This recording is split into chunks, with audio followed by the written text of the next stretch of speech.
Dans la vidéo d'aujourd'hui, je vais te parler des 21 problèmes qui font le plus souffrir un être hypersensible à travers les années d'accompagnement que j'ai fait en pleine conscience qui m'ont amené à développer des outils et des compréhensions très profondes pour les êtres hypersensibles dans un parcours qui les amène vers un être hyper conscient. Si tu es hypersensible, tu captes plus et tu traites plus d'informations que 80% de la population. Tu as donc des réactions plus intenses et plus souvent à des stimuli que 80% des gens de ton entourage.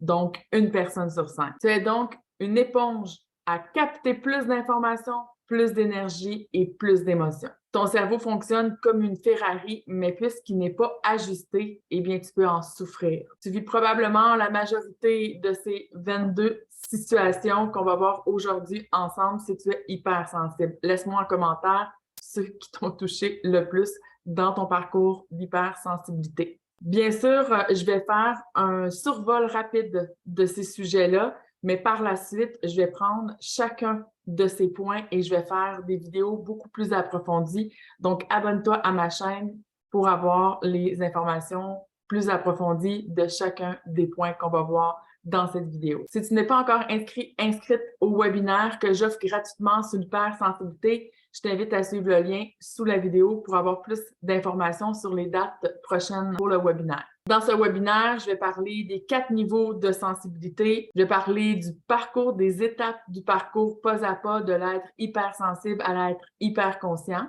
Donc, un être hypersensible qui a ajusté ses centres de perception. Chacun de ces points ne sont pas placés en rang d'importance.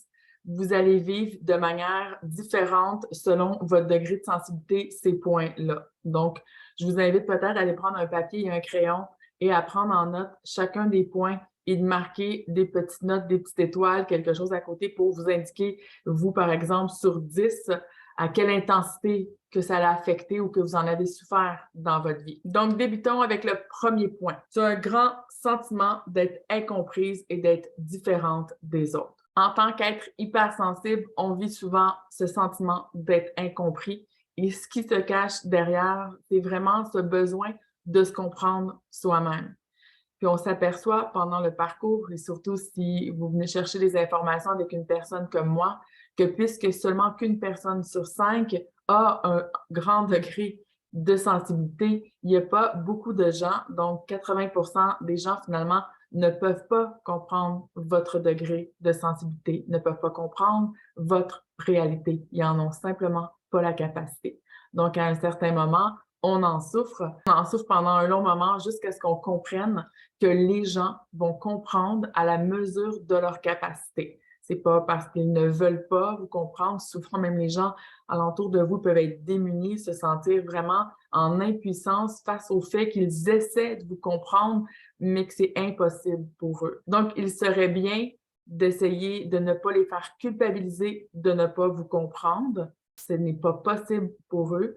Et aussi d'aller voir que c'est votre responsabilité de vous comprendre. Donc, d'aller chercher des compréhensions pour vous-même. Ça fait partie du parcours de revenir vers soi et apprendre à vous écouter, vous, alors que vous avez, comme on va le voir, la plupart d'entre vous, une écoute extrêmement tournée vers l'extérieur, mais c'est difficile d'aller voir à vous écouter vous-même. On souffre souvent de vouloir être normal ou de vouloir être comme les autres. En fait, on en souffre parce que c'est un programme qui est très incrusté dans l'inconscience qui nous permet de voir est-ce qu'on a de la valeur. Donc, pour savoir si j'ai de la valeur, je dois aller me comparer aux autres. Et la plupart du temps, on veut être normal, on veut être comme les autres parce qu'on constate qu'il y a une différence, qu'on constate qu'on ne voit pas les choses de la même manière, qu'on ne réagit pas de la même manière que la majorité des gens qui nous entourent et on se sent, dans ce sens, complètement anormal et on souffre d'être anormal. Alors que vous allez découvrir tout au long de votre parcours que vous allez reconnaître votre propre valeur et même que vous allez apprécier votre différence de plus en plus parce que vous allez être en harmonie avec cette différence-là. Je donne souvent comme explication, si vous êtes dans une pièce et qu'il y a 100 personnes et que 99 personnes ont chaud et que vous avez froid ou le contraire, eh bien, la plupart du temps, quand on est qu'on veut absolument être normal et être comme les autres, on va souffrir de continuer à avoir chaud ou à avoir froid parce que les autres, ben, ça n'a pas de l'air à les déranger. Alors que plus on devient conscient, plus on est à l'écoute de soi, eh bien, si 99% des gens ont chaud et que moi j'ai froid, bien, je vais faire quelque chose pour moi. Je vais aller me chercher un chandail supplémentaire ou je vais m'occuper de cette condition et j'ai pas besoin d'aller valider à l'extérieur si c'est normal ou pas que j'ai froid. Et ça, c'est vraiment à l'écoute de soi. Point numéro 3 qu'on souffre beaucoup, c'est d'avoir besoin de solitude et en même temps souffrir de cette solitude. Donc, c'est un paradoxe. On vit beaucoup de paradoxes en tant qu'être hypersensible. En fait, la plupart des gens n'ont pas la capacité d'être seuls. Ils trouvent ça souffrant d'être seuls. Ils trouvent ça lourd ou ennuyeux d'être seuls avec eux-mêmes. Dans ce parcours de retour à soi, vous allez apprendre à sortir de la conscience collective et d'entrer dans votre conscience individuelle. Et dans le parcours, ça fait partie du parcours finalement de se retrouver seul avec soi pour plusieurs raisons. Bien sûr, parce que souvent d'être avec des gens et parce nos centres de perception sont tellement ouverts vers l'extérieur, on le sait, on est des éponges énergétiques, émotionnelles. Donc, on va déployer beaucoup d'énergie quand on est en présence de d'autres personnes.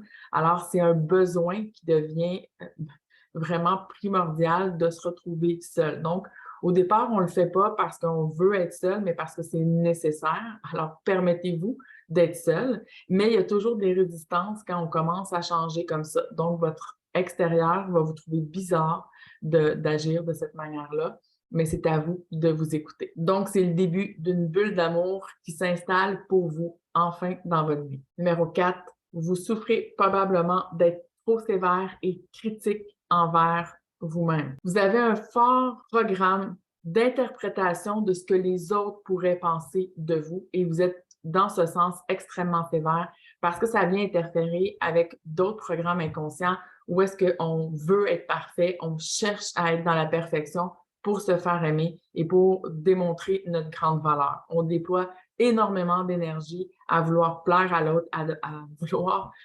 connaître d'avance ce que l'autre attend de nous. Donc, ça a été mis en place très tôt dans notre vie pour la plupart des êtres hypersensibles. Et ça, c'est une qualité, mais qui a un grand défaut, justement, c'est d'être constamment dans le jugement et dans la critique de soi. Comme on va le voir dans un point futur, ça vient aussi avec une difficulté de la critique extérieure. Donc, imaginez comment on se fait souffrir soi-même. On est, la plupart du temps, notre pire bourreau dans la situation de cette souffrance. Point numéro 5.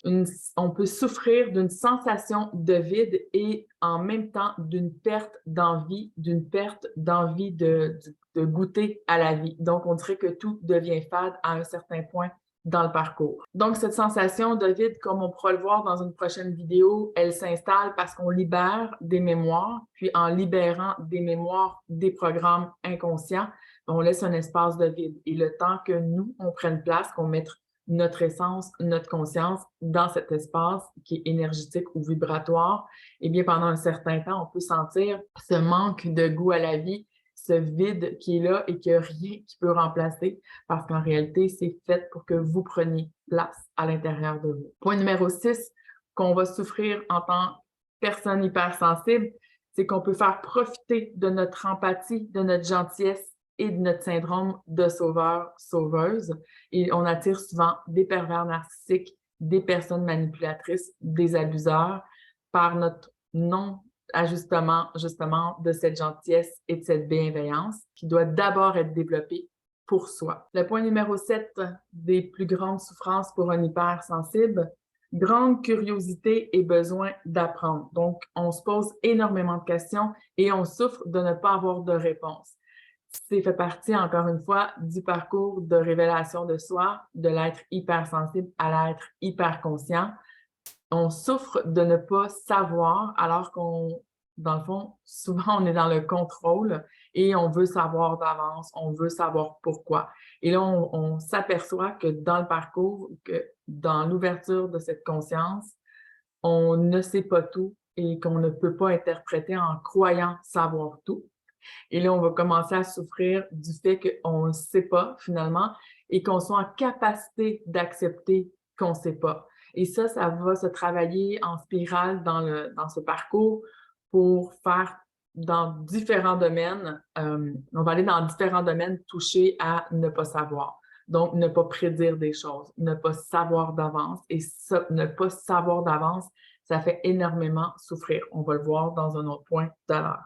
Donc, ça fait partie de la souffrance par rapport à la curiosité de savoir d'avance, mais la curiosité aussi d'être face à un questionnement, une décision qu'on doit prendre et qu'on ne le sait pas.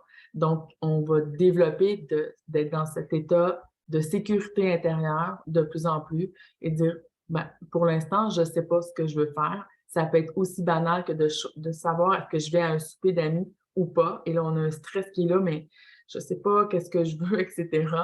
Puis éventuellement, avec le travail qu'on peut faire en accompagnement ou à travers les programmes que je vous offre, on va développer ce sentiment de sécurité intérieure, même si je ne le sais pas actuellement, qu'est-ce que je veux.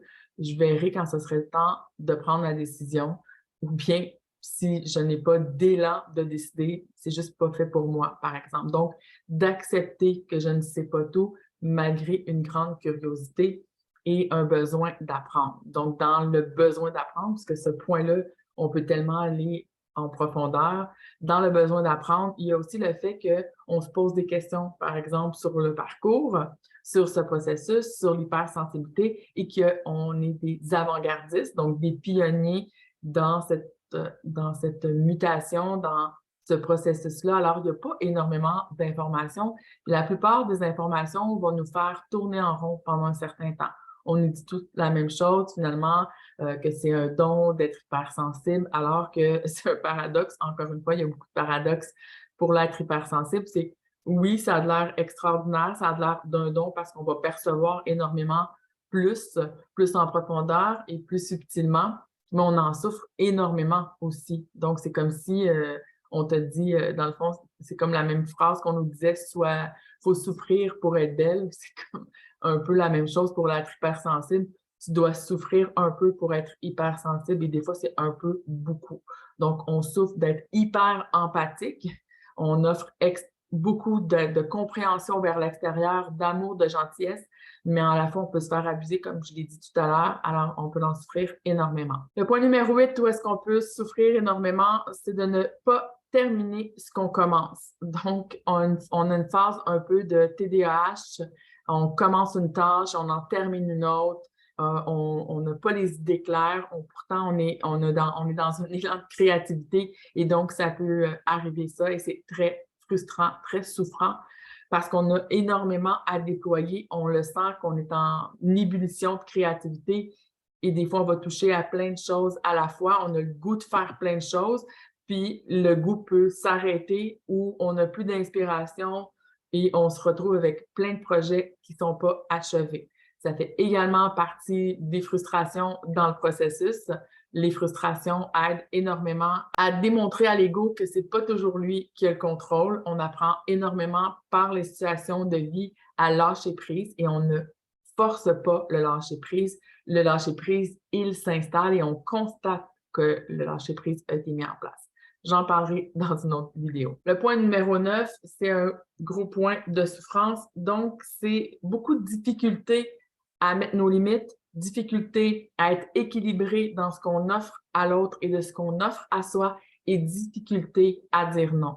On le sait, on a tous vécu des situations où est-ce qu'il y avait de l'abus. Un être hypersensible va vivre énormément d'abus dans toutes les situations de sa vie et il s'en rend pas compte. Donc, tu te rends pas compte finalement que ces abus-là ont été permis, même inconsciemment. Donc, je donne un exemple. Je trouve que c'est moi qui, dans la maison, fait le plus de ménage ou qui s'occupe le plus de la maison. Puis je vais en souffrir, je vais chialer, je vais trouver ça injuste, etc. Mais si on me posait la question, est-ce que tu as demandé clairement de l'aide? Eh bien, on va s'apercevoir que finalement, non. J'espère que l'autre va comprendre. J'espère que les autres vont voir que moi, je coupe et que moi, j'ai pas de temps pour moi, puis eux sont assis à relaxer, puis moi, je suis frustrée, par exemple, de ça. Donc, vous voyez ce que je veux dire. Ça peut être la même chose avec des amis ou au travail. Alors que quand on apprend à mettre des limites, à les mettre des limites claires, à exprimer des besoins. L'être hypersensible vient ajuster son environnement intérieur et extérieur. On est tellement habitué d'être à l'écoute de l'autre, d'aller au-delà des besoins de l'autre, même avant que l'autre personne nous demande un besoin, on va avoir compris que cette personne-là a un besoin, on va l'avoir vu d'avance. Même cette personne se dit « Wow, comment tu as fait pour savoir que j'avais besoin de ça? » Mais oui, on capte des informations, on traite des informations beaucoup plus rapidement. Donc, on est au-devant souvent des gens. Puis, on est frustré de se dire, mais coudonc, moi, je fais ça, mais les autres personnes, ils ne le font pas. Et on le prend personnel et on va tout de suite le juger comme si on se fout de nous et que pour nous, c'est un signe de grand respect d'être tourné vers l'autre. Alors ça aussi, ça devrait être ajusté. Numéro 10, justement, difficulté à demander de l'aide, difficulté à déléguer. On souffre énormément de ça pour toutes sortes de raisons. Quand je vais faire la vidéo pour entrer dans ce point-là, vous allez voir comment c'est incroyable le fait que nous, on se donne énormément, mais qu'on a de la difficulté non seulement à demander de l'aide, mais à accepter de l'aide de quelqu'un et difficulté de déléguer. Point numéro 11, où on souffre le plus, c'est qu'on ne fonctionne pas bien sous la pression. Dès qu'on est mis sous pression de quantité de choses à faire ou de temps limite pour faire des choses, c'est pire s'il y a les deux facteurs ensemble. On va être vraiment soumis à beaucoup de stress parce qu'on veut faire les choses en contrôle, dans le perfectionnement. Alors, ça nous amène énormément de stress. On va paniquer de ne pas contrôler le temps et la qualité ou la charge de travail à faire. Numéro 12, on a de la difficulté de rentrer en conflit. On n'aime pas du tout les conflits. On souffre quand on a des conflits parce que ça nous demande énormément d'énergie. On déploie énormément d'énergie à essayer de traiter toutes les informations, le point de vue de l'autre, notre point de vue, à chercher une solution. Alors, on va tout faire pour ne pas rentrer en conflit. Également, on ne veut pas rentrer en conflit parce qu'on a le programme qui est très mis en vibration de « je veux être aimé de l'autre, je ne veux pas être rejeté de l'autre aussi ». Donc, pour éviter ce sentiment de rejet ou le sentiment de ne pas être aimé, on va éviter les conflits ou on va souffrir énormément de ces conflits pour les mêmes raisons. Le point numéro 13, qu'on souffre le plus en tant qu'être hypersensible, tu as de la difficulté à recevoir des critiques. Bien sûr, un être qui donne tout à l'autre, qui se fait critiquer, c'est très difficile à prendre pour l'ego. Et la même chose, si on donne énormément à l'extérieur et qu'on reçoit aucune gratification de ça, qu'on n'est pas remercié pour ça, ça fait mal à l'être hypersensible. Ça fait partie des programmes de perfection que l'on recherche ou qu'on porte parce que c'est dans ce programme-là qu'on a appris à recevoir de l'amour. Donc, on va chercher le plus possible à se perfectionner, à offrir à l'autre ce qu'il veut. Donc, dans cette programmation-là, on va être vraiment à l'écoute, à scruter tout ce que l'autre personne va vouloir, donc va s'attendre et on va lui donner du mieux qu'on peut. C'est vraiment dans des extrêmes qu'on va offrir vraiment plus que ce qui est demandé par le client, si on peut dire ça comme ça. Puis on va souffrir énormément du regard de l'autre dans cette programmation. L'onde de retour de ce que l'autre va nous mettre en miroir alors qu'on a déployé tellement d'amour et d'énergie, va être un choc très souffrant quand il y a des critiques de la part de l'autre personne. Même quand c'est dit avec bienveillance, il y a un sentiment de ça se digère pas pour un être hypersensible. On a un système qui est allergique à cette critique-là. On a une tendance à prendre les choses très personnelles. Le point numéro 14, des situations qui font le plus souffrir un être hypersensible, tu crains le changement. Donc, pour un être hypersensible, les changements, c'est une catastrophe. Si c'est des changements dans des délais courts en plus, encore plus. Ça crée un haut degré d'anxiété et donc ça suppose une perte de contrôle. Quand je dis que l'hypersensible est un spécialiste pour scanner les attentes et les besoins des autres et même aller au-delà des besoins et des attentes, mais c'est la même chose, le stress de quand il y a un changement, il devra réanalyser tout entier de son environnement et ça demande énormément d'énergie. Donc, on devient rapidement submergé par la quantité d'informations à analyser. C'est pourquoi l'être hypersensible n'aime pas du tout les changements, surtout les changements de dernière minute. Le point numéro 15 qui fait le plus souffrir un être hypersensible, c'est les ruminations, c'est le hamster dans notre écran mental. Donc, les pensées, tous les types de pensées obsessionnelles, compulsives rentrent en ligne de compte également. Donc, on va parler de tout ce qui nous fait souffrir au niveau du mental inférieur. On peut, par exemple, se rejouer en boucle des situations qu'on a vécues, des scènes qu'on a vécues, surtout où est-ce qu'on peut s'être senti jugé, critiqué, pas apprécié. C'est les pires situations. Un petit mot négatif, tu peux ne pas dormir de la nuit pour un mot qu'une personne t'a dit, que c'est venu vraiment t'affecter et tu vas retourner en boucle cette situation-là, la parole, tu vas aller chercher dans les détails les plus subtils. Est-ce que quelque chose t'a échappé? Est-ce qu'elle a dit ça pour telle raison? Tu vas analyser et interpréter à l'infini l'information que tu as perçue. Et il y a toujours le « et si il m'avait manqué une information? Et si je n'avais pas compris? Et si je lui avais dit de cette manière-là? » Le « et si », il est très fort dans cet écran mental-là qui s'active et qui va déployer une quantité phénoménale d'énergie. D'ailleurs, l'organe qui déploie le plus d'énergie dans un corps humain, c'est le cerveau. Donc, c'est le décodeur, l'interprète de toutes ces informations. Alors, quand on est en rumination, on déploie énormément d'énergie. Et comme on va le voir dans la vidéo où est-ce que je vais aller plus en profondeur dans ce point-là, dès qu'il va y avoir de l'injustice, de la trahison, de l'humiliation, des mensonges ou de l'irrespect, ce programme de mental inférieur, il s'active et vous perdez le contrôle complètement. Le point numéro 16 qui fait le plus souffrir un être hypersensible, nous sommes énormément affectés par tout ce qui est violence envers le vivant. Donc, même un mot qui n'est pas gentil, ça nous fait violence. Donc, on sent la vibration de la non-gentillesse et de l'irrespect derrière des paroles, derrière des actions, derrière même des pensées, des fois. Donc, on devient allergique à l'irrespect, on devient allergique à l'injustice, allergique à la non-gentillesse et ça nous ferait énormément souffrir, que ce soit de la violence réelle ou de la violence illusoire. Donc, vous allez écouter un film, vous allez voir une vidéo et rapidement, votre cerveau, il va aller capter l'information et il ne fait pas de différence entre le réel et l'illusion. Voilà pourquoi c'est important dans votre processus de l'être hypersensible à l'être hyperconscient de développer le discernement, de développer vraiment la capacité de traiter l'information en se disant ça c'est réel et ça c'est de l'illusion.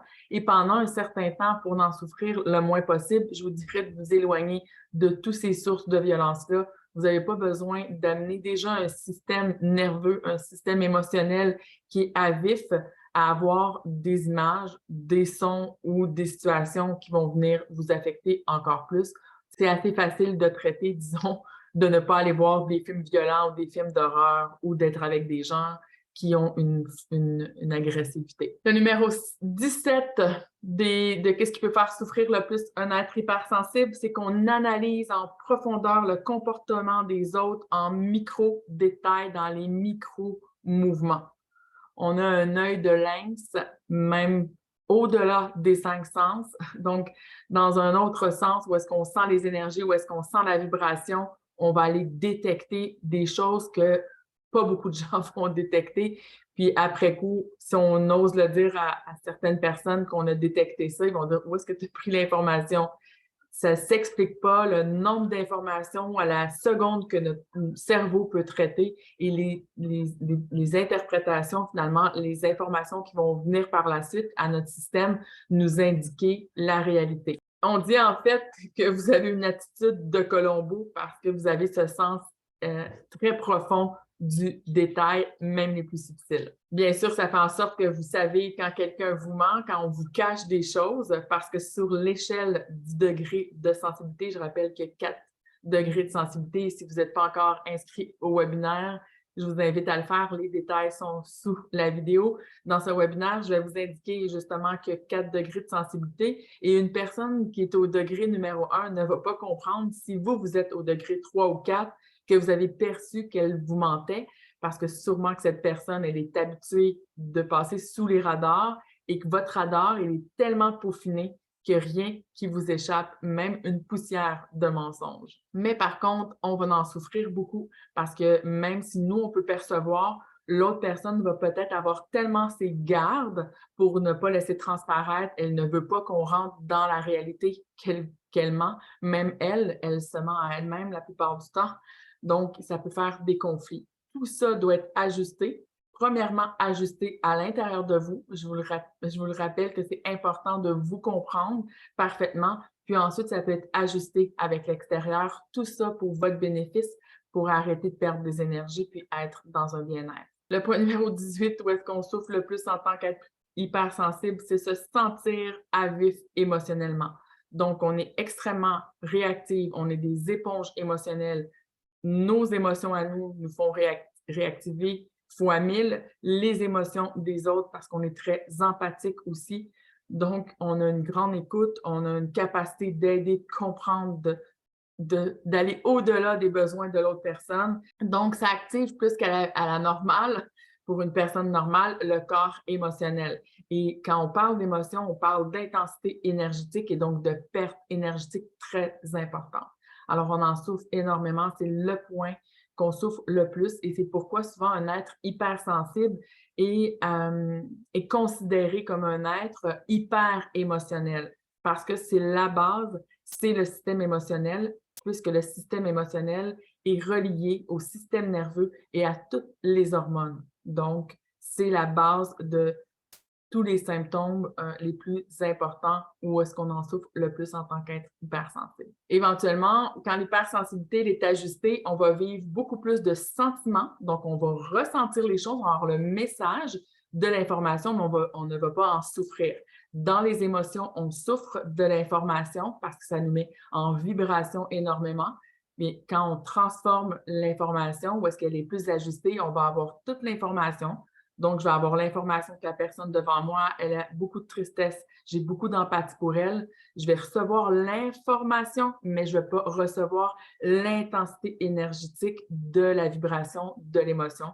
Donc, je dis qu'on reçoit maintenant des sentiments. Donc, on vibre les sentiments au lieu d'être persécuté ou envahi par des émotions, l'émotion de l'autre et nos émotions à nous. Les émotions ont une charge électrique, donc on peut les mesurer au niveau des hertz. C'est la manière de mesurer l'intensité électrique et chacune des émotions a un degré de déploiement énergétique. On déploie de l'énergie, on déploie énormément de puissance et l'intensité des émotions, c'est la chose qui nous fait le plus dépenser de l'énergie. Ça et l'élimination. C'est ce qu'on retrouve énormément chez un être hypersensible. On souffre énormément des bruits forts ou à répétition ou des lumières ou des odeurs. Donc, tous les 5 sens sont très mis en vibration, c'est-à-dire qu'ils sont extrêmement sollicités. C'est ce qui nous fait souffrir aussi, un des points qui nous fait le plus souffrir en tant qu'être hypersensible. Donc, on est submergé rapidement par l'information plus que la moyenne. Donc, je le répète, plus que 80% des gens de la population. On capte à travers notre système nerveux, à travers nos 5 sens, qui est interprété, donc véhiculé à travers notre système nerveux jusqu'à notre cerveau pour qu'il puisse interpréter. Donc, on capte 1000 fois plus à travers tous ces sens-là, alors ils sont très sollicités. C'est comme si on avait notre système de captation, donc tout notre système nerveux à vif, et si on le comparerait, par exemple, à un corps physique, ce système nerveux-là, eh bien, ma main, si je la mets sur le feu, ça brûle, je vais l'enlever. Ensuite, si ça a été brûlé, ça va capter le moindre micro-mouvement, même un petit vent qui va être sur ma plaie, je vais le capter beaucoup plus intensément. Même un vent sur une plaie peut faire mal. Alors, vous savez, on a déjà eu des coups de soleil, par exemple, sur la peau. Ensuite, là, ouf, le vêtement, c'est très sensible, mais c'est l'image que j'ai, moi, de tous les sens d'un être hypersensible. Donc, on devient vraiment, quand on parle de sensibilité, c'est à ce point-là. Puis, les gens qui ne comprennent pas parce qu'ils n'ont pas la capacité, ils ne comprennent pas nos réactions ou le fait on veut baisser la musique, on veut baisser l'intensité de la lumière, par exemple, les odeurs, tout ce que les sens peuvent amener. eh bien, les gens ne peuvent pas comprendre l'intensité qu'on vit parce qu'ils n'ont pas l'expérience de cette hypersensibilité-là. On doit avoir l'expérience pour le comprendre. Si vous comprenez ce que je vous dis, c'est parce que vous en avez fait l'expérience. Quelqu'un qui n'a jamais fait l'expérience, tu peux t'imaginer un peu, mais ce n'est pas réel pour toi si tu n'es pas hypersensible. De toute façon, rendu au bout de cette vidéo, probablement tu aurais quitté déjà la vidéo, à part si tu es une personne qui a dans ton entourage, donc peut-être un collègue, un ami ou un conjointe qui est hypersensible et que tu veux comprendre un peu plus l'hypersensibilité de cette personne qui t'est chère. Donc, puisqu'on est mal compris dans notre hypersensibilité, on va passer pour quelqu'un qui se plaint, qui est chialeux, comme combien de fois qu'on m'a dit que je me prenais pour une reine, presque parce qu'il y avait des choses qui ne me convenaient pas. J'ai appris à ajuster tout ça, puis aussi à faire du ménage dans mes relations. Ça aussi, c'est un point qui va être très important à aborder dans une prochaine vidéo. J'ai tellement d'informations à vous partager que j'en ai pour des années à vous faire des vidéos ou à travers les programmes que j'offre sur l'hypersensibilité, les programmes et les formations. C'est le point qui nous fait souffrir également, c'est la fatigue chronique ou un sommeil qui n'est pas réparateur ou manque de sommeil ou trop de sommeil. Donc, tout ce qui est relié à la sphère du sommeil, c'est un point vraiment souffrir en tant qu'être hypersensible. Il y a plusieurs études qui ont démontré que l'hypersensible avait des problématiques au niveau du sommeil, dans les études en neurosciences, par exemple, qui indiquent clairement que la suractivité des neurones par le traitement de plus d'informations va faire diminuer des minéraux et des vitamines qui sont nécessaires, premièrement, au bon fonctionnement du cerveau, au bon fonctionnement de tous nos systèmes, mais également à l'importance de dormir, comme entre autres la mélatonine. Donc, elle est très sollicitée avec les neurotransmetteurs. Encore une fois, c'est un sujet très profond et très important. Je parlerai dans une autre vidéo.